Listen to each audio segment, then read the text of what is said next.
Reddit, chefs, what red flags should people look out for when they go out to eat? If a restaurant has a one-page menu, that's usually a pretty good sign. It means their line cooks have become specialists and can usually nail all the dishes listed. Conversely, if a restaurant has a giant, multi-page menu, that's a gigantic red flag. The longer the menu, the better the odds that you're paying to eat a boiled bag frozen meal. Ask where your oysters come from. If they don't know, you don't want them. Works for most seafood. If the area is busy but the restaurant is empty, that's usually a bad sign. When the menus are super dirty and never cleaned, that means everything is super dirty and never cleaned. Cook for a small Mexican restaurant here.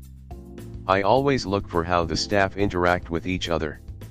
If they all seem to enjoy being there, and coordinate well, more often than not it's because everything is running smoothly and they have a good system, which usually means they know what they're doing and you can expect good food. That's how it always is for the smaller, family-run restaurants I frequent anyway, which I believe always have the best food. We have a sushi place where the chef gives you free samples of future dishes. This usually means they take pride in their work and want to see people's reactions for committing it to the menu. Pictures of food on the menu that clearly aren't from the restaurant. I have a family member who's worked in multiple different restaurants, and they always advise me never to get drinks with ice because too many places don't keep their ice machines cleaned because it's so often overlooked compared to other kitchen equipment. Not a chef, but I just took a chance on a restaurant today and the chefs were sitting, legs up, right next to the front door as I walked in. No one but staff and me there. So, according to how my stomach feels, probably that. Not a chef but worked in food a lot. Carpet. Yeah, it's quieter and doesn't get slick, but it is one of the most disgusting things I've ever seen.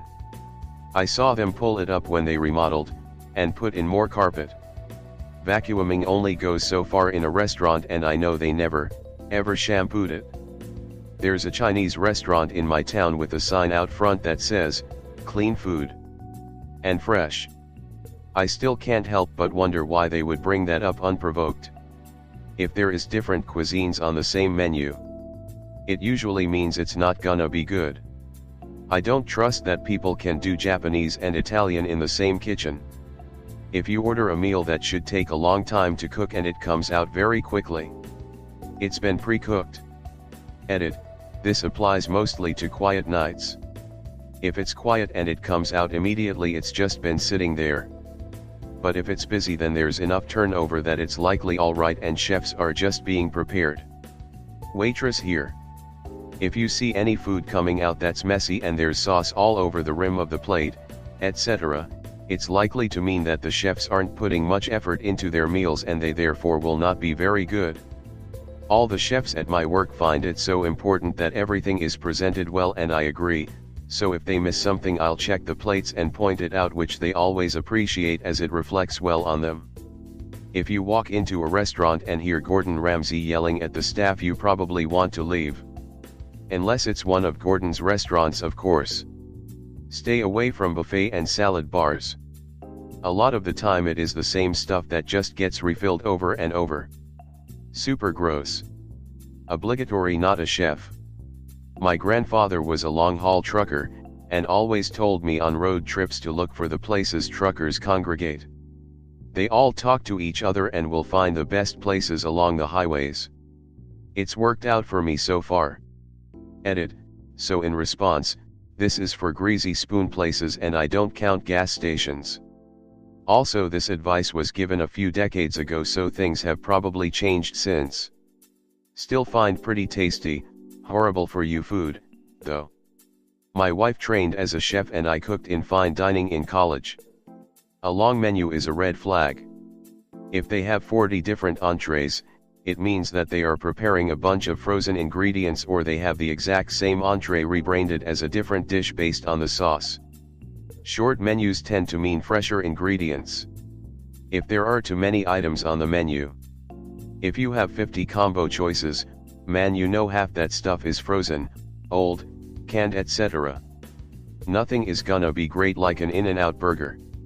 It's all gonna be meh. Cockroaches lurking around the place. If you see one, there's bound to be more hiding somewhere. It's a good idea to avoid restaurants that sound like Snapple cheese. Not a chef, but one that makes me keep driving past is a sign saying under new management, or something similar.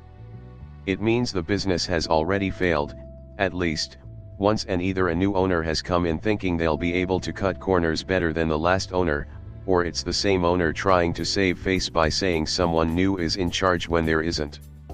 Steer clear of these places. Seeing fruit flies. Fruit flies are an indication of a dirty kitchen. Remember, the specials always look and sound great, most likely a leftover. Trying to get rid of it?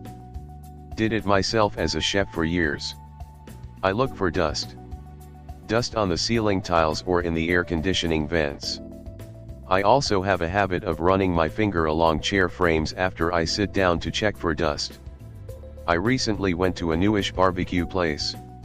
I knew the moment I opened the menu it was going to be awful. The place had at least 120 things on the menu that run the gamut from burgers to lobster thermidor. When you see that, you know it's going to be terrible. It means they're trying to do everything rather than focusing on a smaller range of things and doing it very well. As I suspected, it was terrible. Not a chef, but from personal experience, if it's a small Chinese restaurant and they have a tank holding live seafood but they don't clean it, that place is definitely going to give you a brutal case of food poisoning.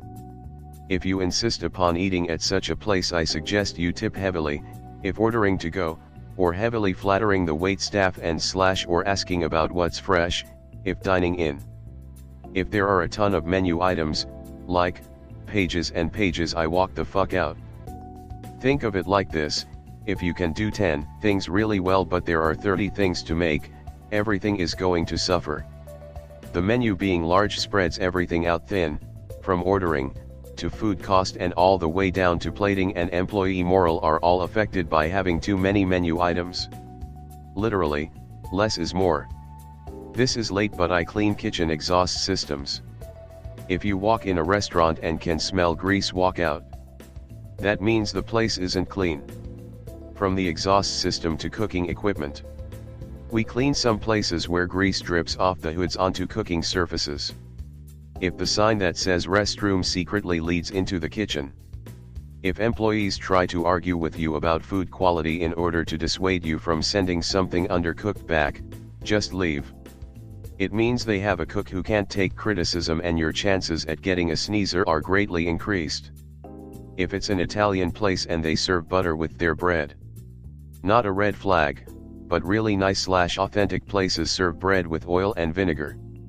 Never order the bouillabaisse / Siopino / seafood stew if it's being run as a special. That means the chef has a lot of old seafood to get rid of and is putting it all in a flavorful broth to hide the taste. Not a chef, but I ride motorcycle long distance, so I have some experience. Generally speaking, if there's a bunch of signs, but it's a small restaurant, avoid it, unless there are a bunch of cars. Small restaurants with no signs don't need to advertise. They know their food is good. Chef here.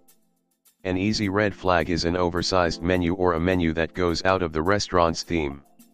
If the menu is the size of a short novel, it's very likely your food is going to be subpar.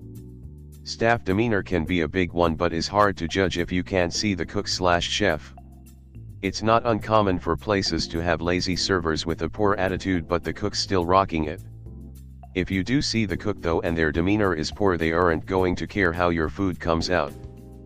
Former prep chef, always be alert for any bleachy taste in your wings. If there's a window that goes into the kitchen and there's a microwave in there. Edit: I'm not saying having a microwave in a kitchen is necessarily a bad thing.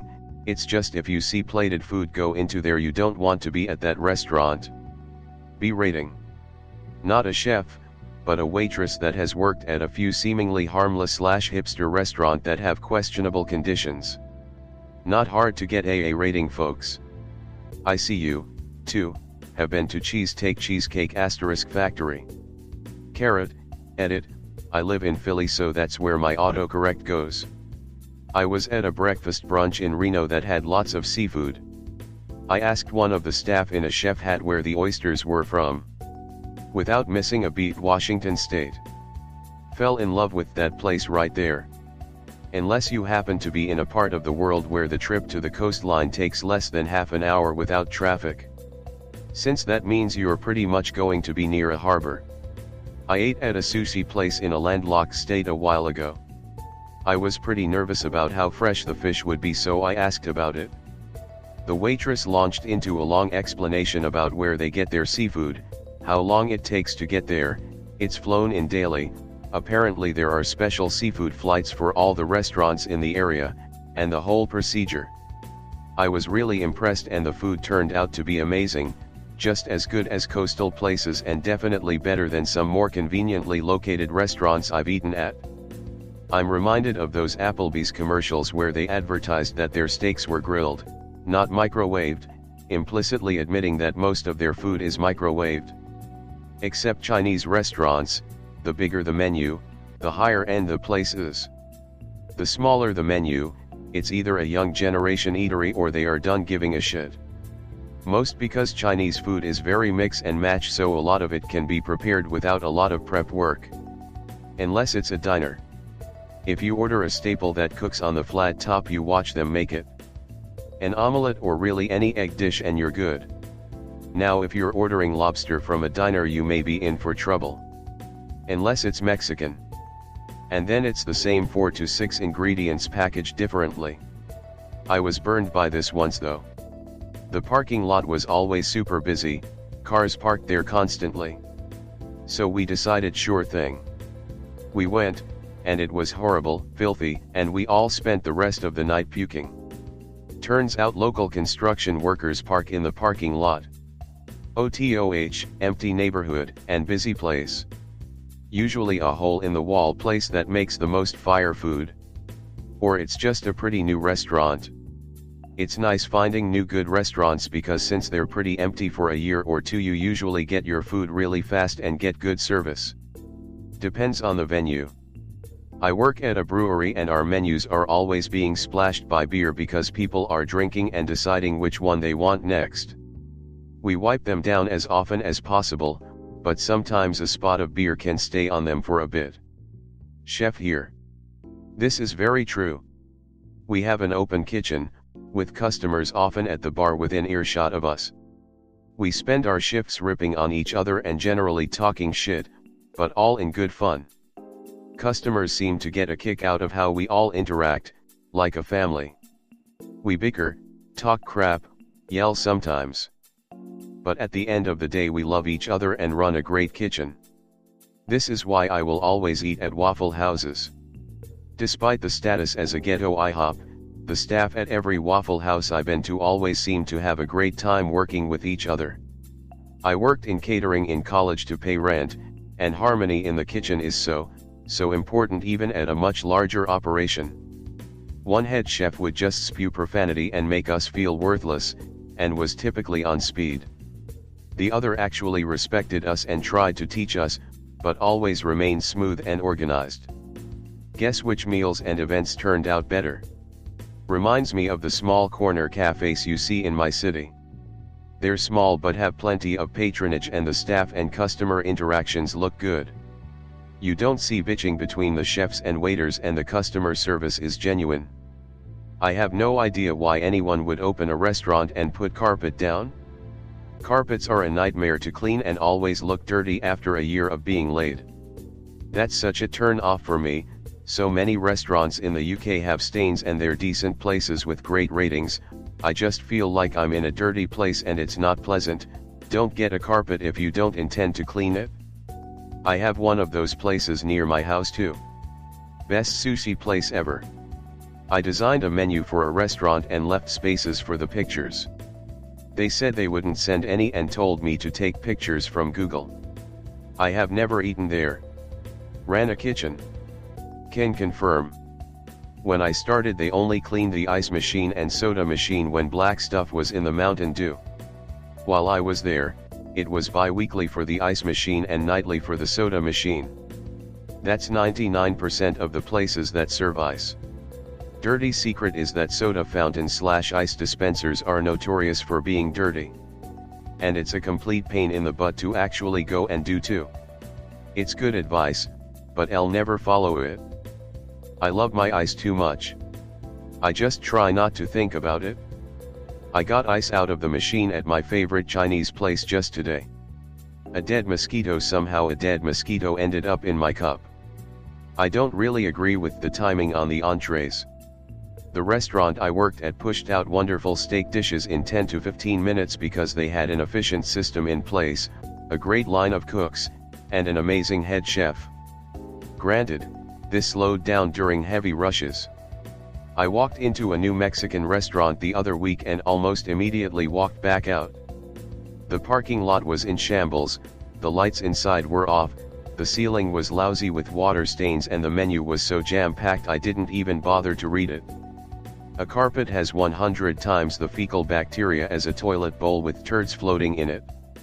Maybe they recently immigrated and don't realize how sketchy that sign makes them seem. In China it's very common for a customer to ask about the freshness of the food, and the boss is usually happy to accommodate and answer truthfully. Just recently my mother went out and asked the boss how fresh was the shrimp, and he admitted they're not too fresh and were actually frozen. Recommended the fish or something. All of it totally normal, no one offended. My restaurant's "No Salmonella Here" sign out front has a lot of people asking questions that are very clearly answered by the sign. There's a lot of bias and prejudice when it comes to Chinese food in the United States, especially as it relates to being dirty, and a very misguided narrative on message. Ugly Delicious on Netflix had an episode on it. I believe it was the fried rice episode. Anyway, David Chang is super awesome and explains all this really well. I made a TV commercial for a Chinese restaurant once and the owner insisted on getting a shot of his clean bathrooms. Must be a thing.